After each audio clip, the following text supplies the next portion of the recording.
अस्सलाम वालेकुम नाज़रीन, मैं हूं रज़ा मंजूर और आपको वेलकम करते हैं 10वें आईसीसी क्रिकेट वर्ल्ड की special sports transmission on business plus. 1983, 1992, 1996, 1999, 2003, 2007 ये तमाम वो वर्ल्ड कप थे जब एक एशिया की टीम जो है वो वर्ल्ड कप के फाइनल में क्वालिफाई करती थी। ये पहला ओकेजन है 10वां आईसीसी वर्ल्ड कप सन 2011 जहां पर दो एशिया की टीम जो हैं उन्होंने क्वालिफाई किया है वर्ल्ड कप में। इंडिया वर्सेस श्रीलंका वो होगा कल 2 अप्रैल इन मुंबई। वेलकम करते हैं हाशिम नजीब मलिक को। Hashim, welcome to the show once again. और कल मेरा और आपका आखिरी साथ होगा as far as the world cup transmission is concern. और हमारे साथ दूसरे जो मौजूद हैं आज गेस्ट, दी पल्स जो प्रोग्राम है बिजनेस प्लस का, बहुत मशहूर और उतने ही मशहूर anchor, a very dear friend of mine, Sifan Khan. Sifan, welcome to the show. और हमने आपको जो है वो इसलिए दावत दी है ताकि आप जो है वो जनरल पब्लिक ओपिनियन जो है वो हमें बताएं भरपूर तरीके से, जैसे आप करते हैं दी पल्स, तो वही एंथुजियाज्म जो है वो आपने इस प्रोग्राम में भी रखना है। Welcome to the show once again. First begin with you Hashim. और कल जो है वो फाइनल है, दो एशिया की टीम है। पहली मरतबा ऐसा हुआ है 10 आईसीसी के 10वां आईसीसी वर्ल्ड कप है कल का, 9 वर्ल्ड कप गुजर गए और पहली दफ़ा ऐसा ओकेजन के दो एशिया की टीम जो है वो फाइनल में क्वालिफाई किया है। किस तरह का शुगर है क्रिकेट के लिए? क्योंकि पहली दफ़ा होम कंडीशंस का जो है वो इतना बेहतर इस्तेमाल किया गया। हालांकि कोई कह सकता है कि 87 के वर्ल्ड कप में भी ऐसा ही था, लेकिन given the resources, given the advancement in technology और बेटर फैसिलिटीज़ ऑल अराउंड, अब आप होम एडवांटेज को अगर आप चाहें काफ़ी अच्छे तरीके से इस्तेमाल कर सकते हैं। और क्योंकि now there is decision review system, now there are improve standards, तो वो फेयर प्ले जो है ना, वो जो इक्वेशन है, it adds to it. So I believe it would be a mega event, not only for the island nation Sri Lanka, but for the entire Indian diaspora across the world and India itself. तो अब मेहमत event. अच्छा, कैसा देखते हैं? बांग्लादेश नहीं है, पाकिस्तान नहीं है। बांग्लादेश को तो खैर ऐसा कोई एक्सपेक्ट भी नहीं कर रहा था, लेकिन हम सारे पाकिस्तानों की ऑल ओवर द वर्ल्ड, सिर्फ पाकिस्तान में ही नहीं बल्कि जहाँ जहाँ पाकिस्तानी रहते हैं सबकी ये ख्वाहिश थी दो एशिया की टीम्स तो होंगी। जब श्रीलंका ने हराया था तो वो क्वालिफाई कर गए थे, दूसरी टीम जो है सब एक्सपेक्ट कर रहे थे पाकिस्तान होना चाहिए, लेकिन ऐसा ना हो सका। कितनी डिसअपॉइंटिंग है ये न्यूज़? डिसअपॉइंटमेंट तो है। मायूसी का लफ्ज़ तो मैं इस्तेमाल ना करूँगा, दुख है। और दुख यकीनन रहेगा कुछ अरसा, लेकिन आहिस्ता आहिस्ता उसकी हसासियत कम हो रही है। Because once the emotions are subsided, rationality takes its place. और रैशनैलिटी यही है कि हमें बहुत ज़्यादा स्पार्क नज़र आ रहा है और इंशाल्लाह सीनियर्स मेरे ख्याल से उनको रेस्ट कराना चाहिए, लेकिन जो यंगस्टर्स ने स्पार्क शो किया है, they will come to full bloom in the upcoming West Indies series. अच्छा सिफान, ये जो है ये एक टिपिकल एक्सपर्ट जो है उनकी ओपिनियन है कि जब भी अगर उस तरह की कोई मायूसी की न्यूज़ होगी हमारे लिए तो वो हमेशा उसके पॉजिटिव निकालेंगे और फिर आगे की बात करेंगे। पर्सनली भी ऐसा ही फील करता हूं, जैसे हाशिम ने किया। एक जनरल ओपिनियन अगर हम आपसे लें तो कितनी मायूसी है कि पाकिस्तान कल का फाइनल नहीं खेल रहा? बिल्कुल, मायूसी तो लाजमी है रज़ा। हमने देखा ही है कि पाकिस्तान में खुशियां बहुत कम होती हैं, महंगाई है, कल पेट्रोल की कीमतें फिर दोबारा बढ़ा दी गई हैं, तो आवाम को खुशियों की तलाश रहती है हर तरफ से, भले वो स्पोर्ट्स हो या कई सियासत हो, कोई भी चीज़ हो जहाँ से ज़रा सी भी खुशी की कुछ नवीद मिल जाए तो आवाम खुश हो जाती है। और इससे भी एक्सपेक्टेशंस ये बन चुकी थी। जो पाकिस्तान का सेमीफाइनल था, हार गए, लेकिन पॉजिटिव चीज़ ये है कि रिएक्शन नेगेटिव नहीं है इतना। मतलब एक चीज़ हमने जो देखी इससे पहले वर्ल्ड कप के अंदर, अगर टीम हारती थी तो मीडिया समेत आवाम सब खुल के तनकीद करते थे। तनकीद अभी भी हो रही है, लेकिन इसको पॉजिटिवली इस तरह ले सकते हैं कि इस पर तनकीद जो हो रही है उसका दायरेकार प्लेयर्स की परफॉर्मेंस की हद तक है। इस हद तक तनकीद नहीं हो रही कि उनके पर्सनल कैरेक्टर्स को हिट किया जा रहा हो। वो वापस आए तो उनका इस्तकबाल भी काफी बेहतर तरीके से हुआ।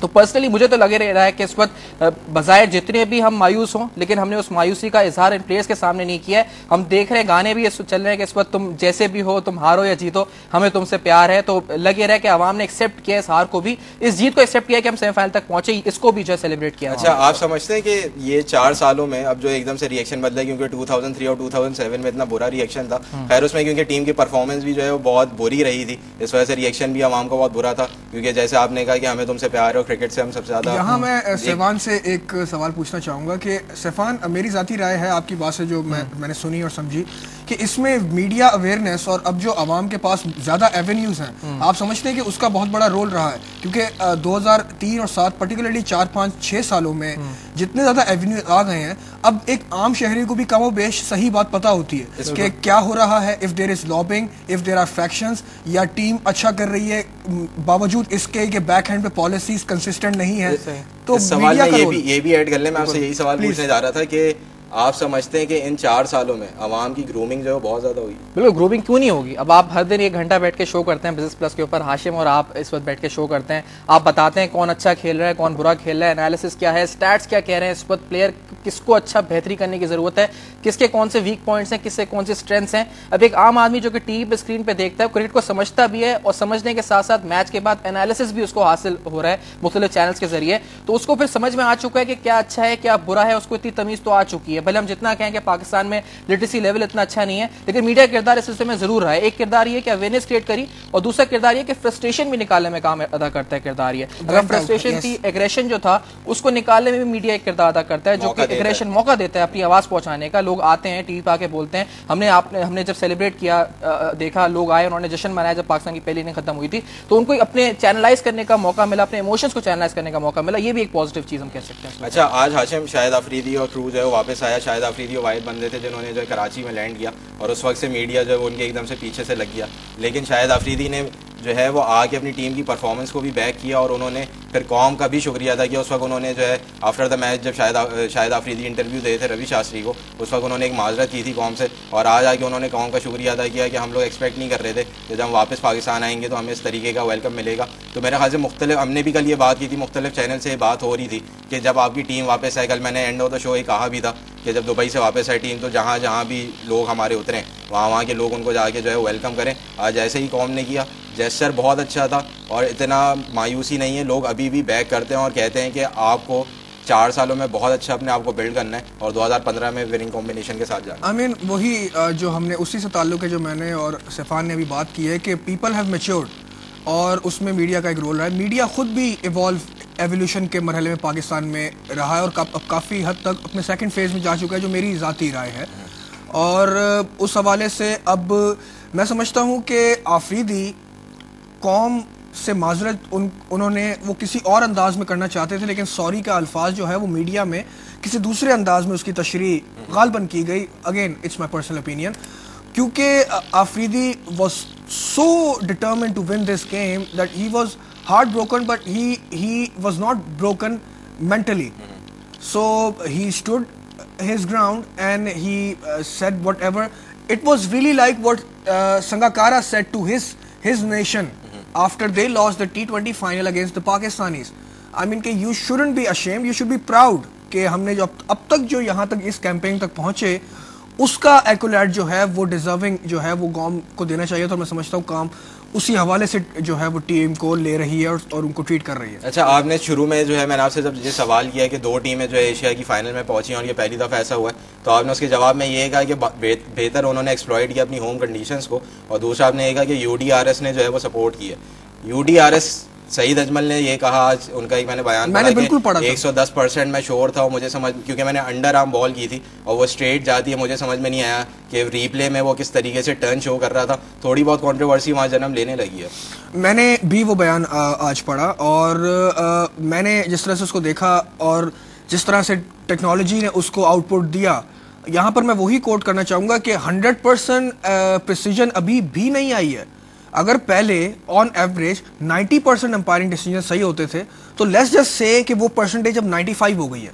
ये 5% इंप्रूवमेंट जो है ना, this is the most valuable improvement in the history of umpiring, क्योंकि अब 10 की बजाय 5 दफा, अगर ऑडियंस को याद हो 2004-5 में Pakistan visited Australia, Bob Woolmer a man ahead of his time, उन्होंने जो फाइनल एनालिसिस किए थे कि 22 डिसीजंस हमारे अगेंस्ट गए, 1 वाज इन आवर फेवर।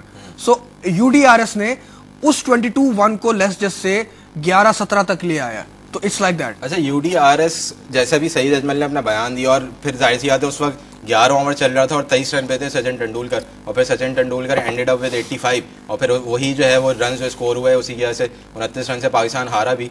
तो क्या अब UDRS पे इतना ज़्यादा बिलीव नहीं करेंगे जैसे अभी तक, कल से पहले, परसों से पहले तक जो है वो लोग बहुत ज़्यादा बिलीव कर रहे थे कि जो भी बॉल की मूवमेंट UDRS में हमें शो कर रहा है रिप्ले, वो सही कर रहा है? क्या आप लोग इतना ज़्यादा बिलीव नहीं करेंगे क्योंकि ये कंट्रोवर्सी तो क्रिएट हो गई है? मैं आपको बताता हूँ कि कंट्रोवर्सी क्यों क्रिएट हो रही है, क्योंकि अब UDRS means whoever has a better television contract will be having the better technology at their disposal.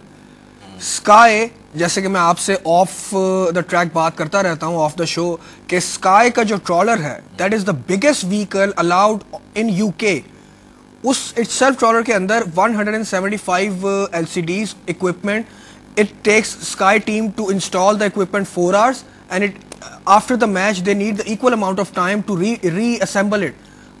तो उसमें देख बहुत सारी चीजें हैं जो कि इस वर्ल्ड कप में सबसे जो अहम चीज है that is hotspot, that is hotspot. और वो जो एक कैथोड रे एक जो पूरा इक्विपमेंट है इट इज मिलिट्री इक्विपमेंट, और वो बगैर स्टेट परमिशन के वो उसकी इजाजत भी नहीं मिलती, और बहुत सेंसिटिव इक्विपमेंट है।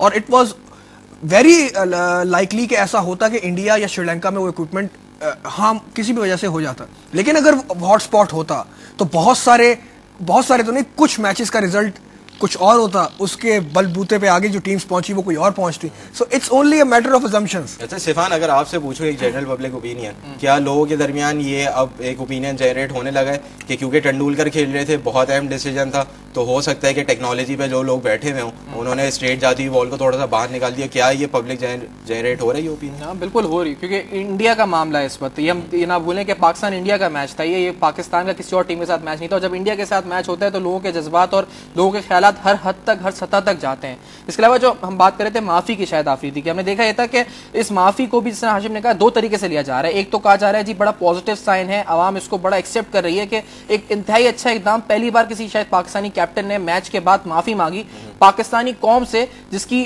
करोड़ों उम्मीदें होती हैं वाबस्ता इन खिलाड़ियों के साथ, इन 11 खिलाड़ियों के साथ जो कि ग्राउंड में उतरते हैं। उम्मीदें होती हैं, ख्वाब होते हैं, ख्वाहिशात होती हैं कि ये मैच जीतेंगे, टाइटल पाकिस्तान लेकर आएंगे, लेकिन ऐसा नहीं हुआ, उन्होंने माफी मांगी। एक तो ये नुक्ता नजर आया। एक नुक्ता नजर ये आया कि माफी वो मांगता है जो कि गलती करता है। ये नुक्ता नजर मेरे सामने है। उन्होंने कहा जी इन्होंने क्या गलती की है जिसकी वो माफी मांग रहे थे आवाम से। तो इसके बैकग्राउंड में क्या चीज है, लोगों के जहनों में क्या उस वक्त उभर रहा है कि क्या गलती की है? जो शायद जनरल सेंटिमेंट बन रहा है इस वक्त, क्योंकि हम ये भी देखते हैं कि जब कोई बात करता है तो उसके पीछे कोई ना कोई पर्सपेक्टिव होता है उसके जहन में। जब आवाम बात कर रही है तो आवाम तो शायद इसको सेलिब्रेट, इसको पॉजिटिव ले रही है कि वाकई में माफी मांगी है, कैप्टन माफी मांग रहा है। और शायद आफरीदी वैसे भी थोड़ा सॉफ्ट कॉर्नर रखते हैं, पाकिस्तानी आवाम उनको चाहती है। और वर्ल्ड कप के बाद भी हम ये कह सकते हैं कि उनका जो ग्राफ है पॉपुलैरिटी का, उसमें किसी किस्म की भी कमी नहीं आई होगी। ज्यादती अगर हुई हो तो हुई हो, कमी शायद ही मुश्किल आई हो, क्योंकि जो उनका जो भी स्टाइल ऑफ प्ले रहा, उनका जो भी रहा, लेकिन कैप्टनसी को और उनका जो ओवरऑल एक एटीट्यूड था फील्ड के ऊपर, उसको काफी लोगों ने अप्रिशिएट किया। तो लगता है कि मेजॉरिटी तो शायद ये कहती हो कि उन्होंने अच्छा किया, लेकिन बहुत से लोग अभी ये ओपिनियन रखते हैं कि उन्होंने गलती की माफी मांगी। किस गलती की माफी मांग रहे थे? अगर उन्होंने अपना 100% पोटेंशियल दिया था तो माफी की बात क्यों थी? पोटेंशियल अगर आप 100% दे रहे थे तो आपको माफी नहीं मांगनी चाहिए थी। आपको कहना ही चाहिए था कि हमने पूरी एफर्ट करी लेकिन हम जीत नहीं सके, हम अनफॉर्चुनेट रहे, लेकिन हमारी कोशिश पूरी थी। और आवाम को बताना चाहते हैं कि हमारी कोशिश पूरी थी, हमने किसी किस्म की कोताही नहीं बरती। लेकिन माफी अगर ना मांगे तब भी आवाम के लिए मुश्किल, और माफी मांगे तब भी आवाम के लिए मुश्किल। ये तो पाकिस्तानी आवाम है, क्योंकि जिसको ज्यादा चाहते हैं उससे ज्यादा उम्मीदें रखी जाती हैं, और फिर उसकी हाँ में भी अच्छाई और बुराई निकलती है, उसकी ना में भी अच्छाई और बुराई निकलती है। और शायद यही पाकिस्तानी टीम के साथ हर बार होता है। अच्छा Hashim, coming back to you, आपने कल बड़ी अच्छी एक बात जो है वो आखिरी में पॉइंट आउट की थी कि पाकिस्तान की टीम को जो है कोई भी इतना हाईली रैंक नहीं कर रहा था वर्ल्ड कप में जाने से पहले, और फिर उन्होंने हमें ये नहीं भुलाना चाहिए कि उन्होंने अपने लीग के मैचेस में ऑस्ट्रेलिया को हराया और श्रीलंका को हराया, और फिर इतने कन्विंसिंगली उन्होंने क्वार्टर फाइनल जीता जो कि आज तक कभी नहीं हुआ। तो अब आगे जो सीरीज आ रही है 8 अप्रैल से वेस्ट इंडीज़ में, जिसमें हमें एक 20 खेलना है, 2 टेस्ट हैं और 5 ODIs हैं, तो वहाँ पर ऐसा क्यों अब हो रहा है कि जो हमारे सीनियर प्लेयर्स हैं उनको रेस्ट देना चाहिए? आज शायद आफरीदी का खुद का ये बयान था कि मैं थोड़ा खुद भी रेस्ट चाहता हूँ, और अब टाइम आ गया कि हम यंगस्टर्स को जो है वो, हम हर टूर्नामेंट के बाद सवाल पूछने का जो है वो ये है कि हम हर टूर्नामेंट जब हारते हैं तो उसके बाद फिर इस तरह की जो है वो ख्यालात जन्म क्यों लेने लगते हैं कि हमारे जो सीनियर्स हैं अब उनको रेस्ट दिया जाए और यंगस्टर्स को ऊपर लाया जाए? टूर्नामेंट से पहले ऐसे ख्यालात क्यों नहीं होते?